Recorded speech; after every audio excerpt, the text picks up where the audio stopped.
melihat bagaimana MK yang sedang berusaha mengembalikan citranya setelah wajahnya habis porak-poranda di sebelumnya, dan hari ini kita sudah mendapatkan sebuah keputusan yang sangat kita hormati dari MK, masih juga berusaha untuk dibegal, masih juga berusaha untuk dicegal. Munafik, kong kali kong, ya, maka mahasiswa tadi menyampaikan batalkan revisi undang-undang pilkada. Permohonan mahasiswa sesederhana itu kok. Kalau itu tidak didengarkan, jangan salahkan bila aksi rakyat bersama mahasiswa tidak percaya pada pemerintah, menuntut presiden turun segera. Presiden Jokowi, sadarlah, hentikan segala arogansi kekuasaan Bapak hanya demi keluarga Bapak. Baru kemarin anak-anak ABA itu bahagia dengan keputusan MK. Malah dijatuhin sama DPR. Sebenarnya mereka itu tahu nggak sih ya, DPR ketua umum tertingginya itu siapa? Tapi kenapa yang disalahin itu kok Pak Jokowi lagi? Dulu putusan MK dicaci maki. Sekarang putusan MK dibilang sesuai demokrasi. Ini menurut saya pada dasarnya ini bukan soal apa yang menjadi keputusan MK, tetapi soal menguntungkan kelompok atau tidak. Ya tapi jangan marah ya dong ya. Kalian boleh berpendapat, saya pun juga boleh berpendapat. Ya biar tidak lama-lama dan langsung saja kita mari simak penjelasan para pengamat politik terkait dengan revisi undang-undang pilkada. Ya langsung saja di sini ada Bang Kota dan juga ada Adi Prayitno dan ada Margarito. Ini sangat menarik sekali untuk kita simak dan untuk kita bahas bersama pemirsa. Langsung saja kepada videonya. Rapat paripurna hari ini kembali kepada putusan MK 60, lantas implikasi politik seperti apa? Bang Kodari, ya. Ini apa kemudian akan terjadi dalam peta politik ke depan?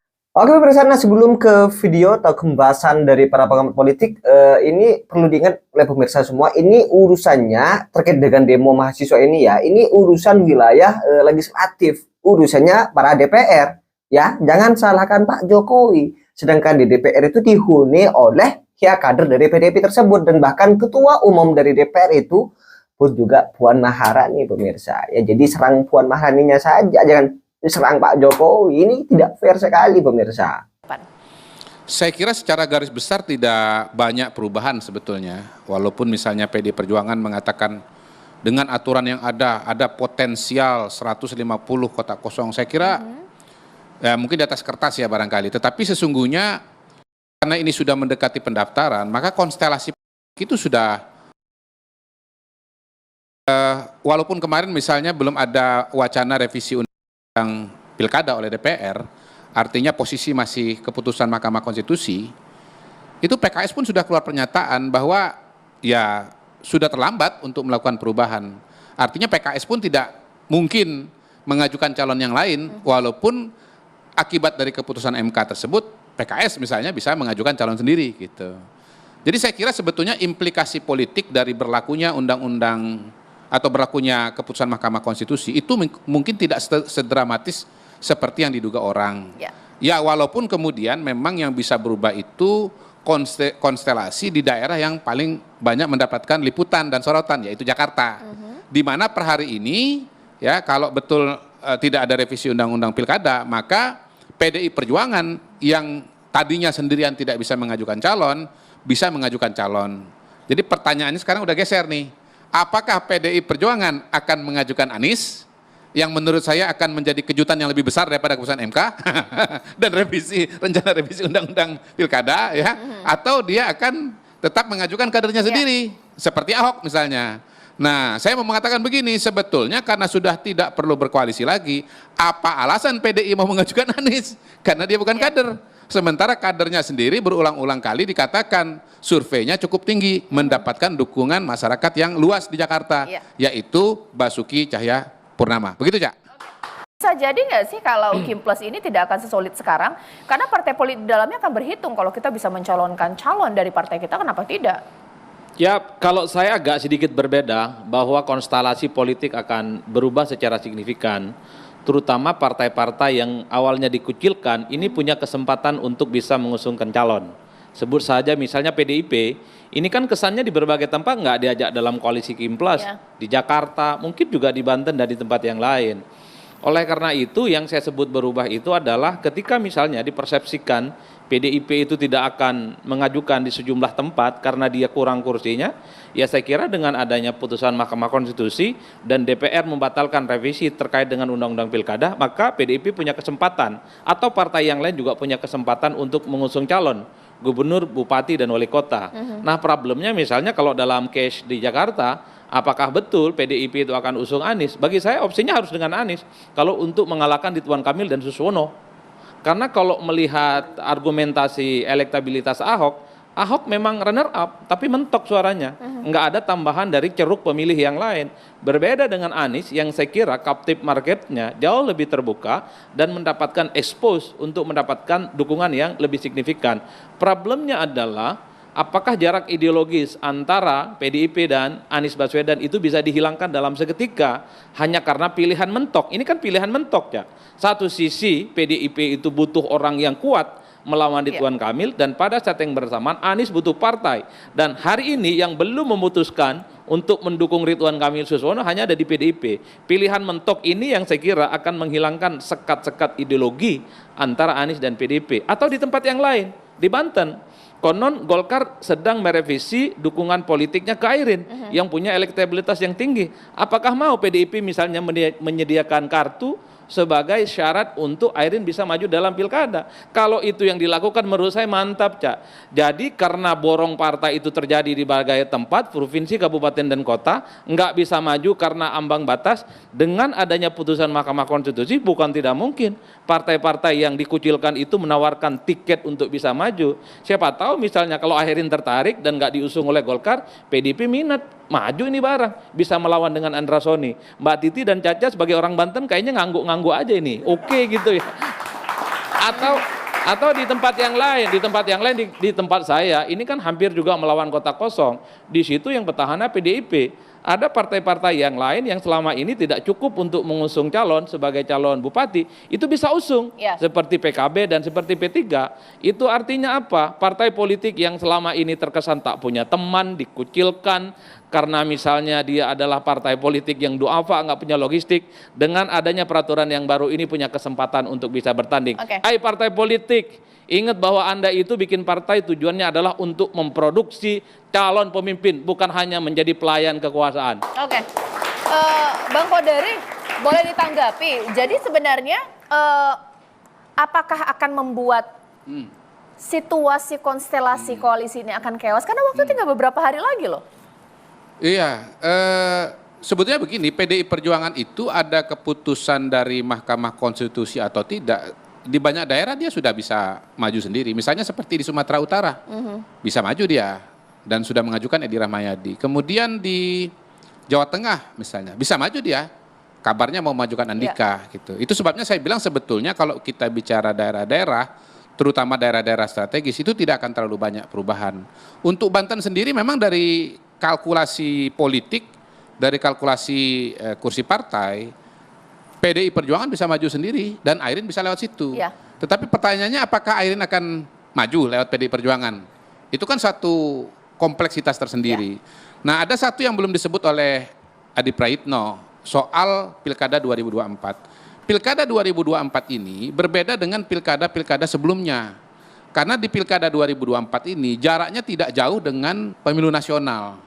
Nah, karena ada pemilu nasional dan berkaitan dengan penyusunan pemerintahan pada bulan Oktober, maka koalisi untuk pemerintahan yang disebut oleh Adi tadi sebagai apa tadi?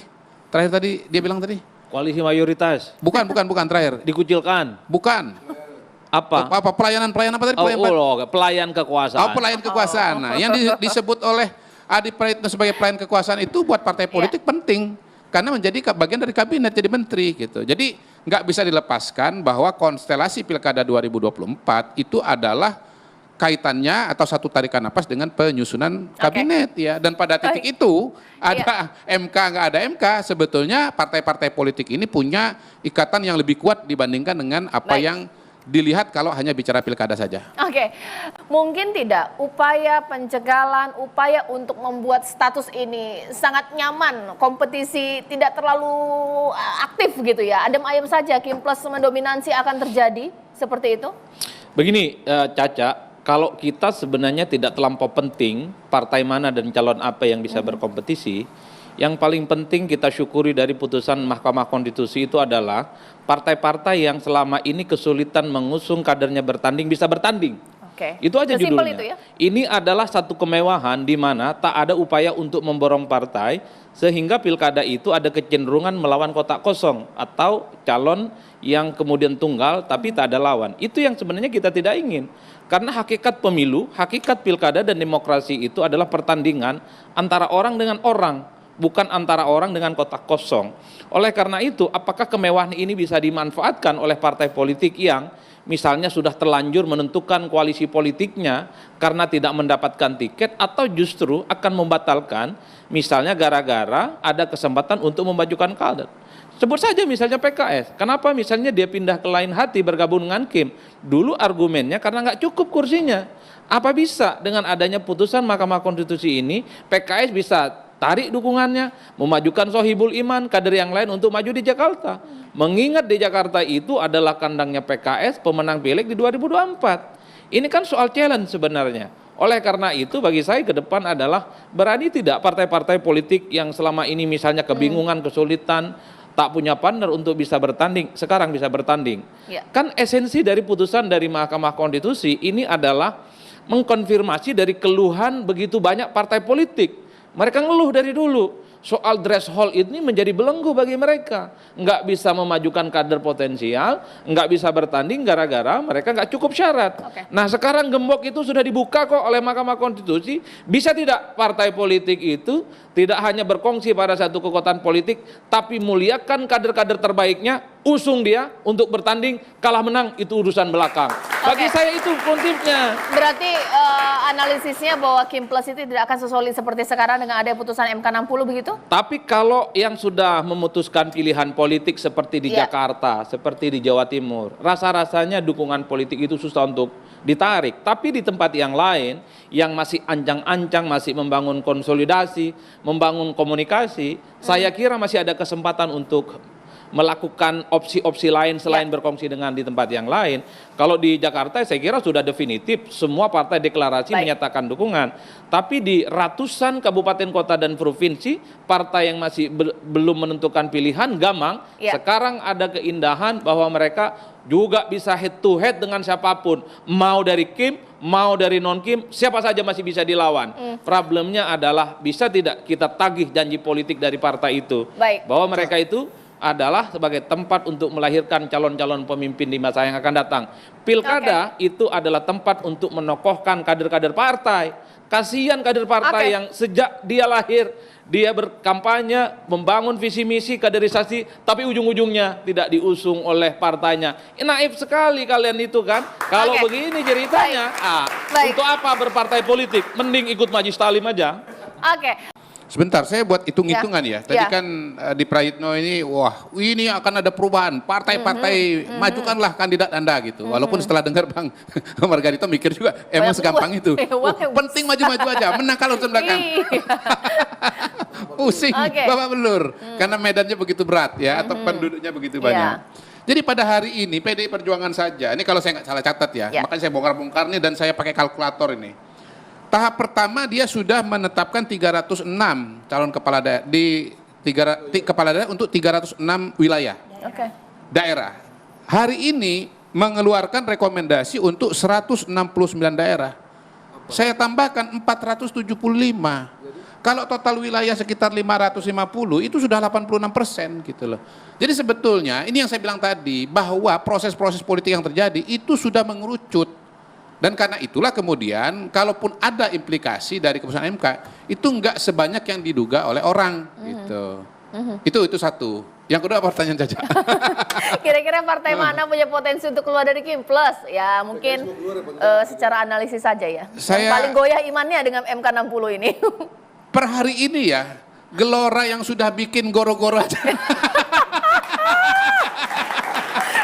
Tetap masih mau bertahan dia. Goro-goro, Bang. Tapi kasih berkah. Iya. Goro-goro buat yang sebelah sono. Iya udahlah. Gelora yang memberikan gelora baru. Itu pun masih tetap ingin di dalam. Jadi saya belum melihat ada tondo-tondo bahwa partai politik yang sudah berkoalisi dengan koalisi Indonesia Maju ini berkoalisi dengan rencana pemerintahan Ya. itu akan keluar. Saya nggak ngelihat. Per hari ini yang berada di luar pemerintahan itu cuma satu, PDI Perjuangan. Baik. Dan karena itu kalau ada geliat-geliat, ya ada pergerakan-pergerakan, sumbernya adalah dari PDI Perjuangan. Masalahnya tadi kita udah hitung pakai kalkulator, PDI Perjuangan sudah 475 wilayah. Oke. Di mana lagi dia mau bergerak-bergerak? Barang ini sudah jadi, bos. Gitu. Oke. Oke pemirsa, mungkin saya rasa cukup ya terkait dengan penjelasan Bang Ade Parayitno dan juga ada Bang Godari dan juga ada Margarito. Ini mungkin sangat cukup memuaskan sekali untuk kita semua dan untuk para pemirsa semua. Ya, seperti apa komentar kalian pemirsa? Tulis di kolom komentar. Dan tetapi sebelum ditutup, ya sekali lagi pemirsa, jangan lupa tekan tombol subscribe-nya biar kalian juga tidak ketinggalan informasi-informasi terbaru dari channel ini. Dan salam demokrasi dan salam NKRI.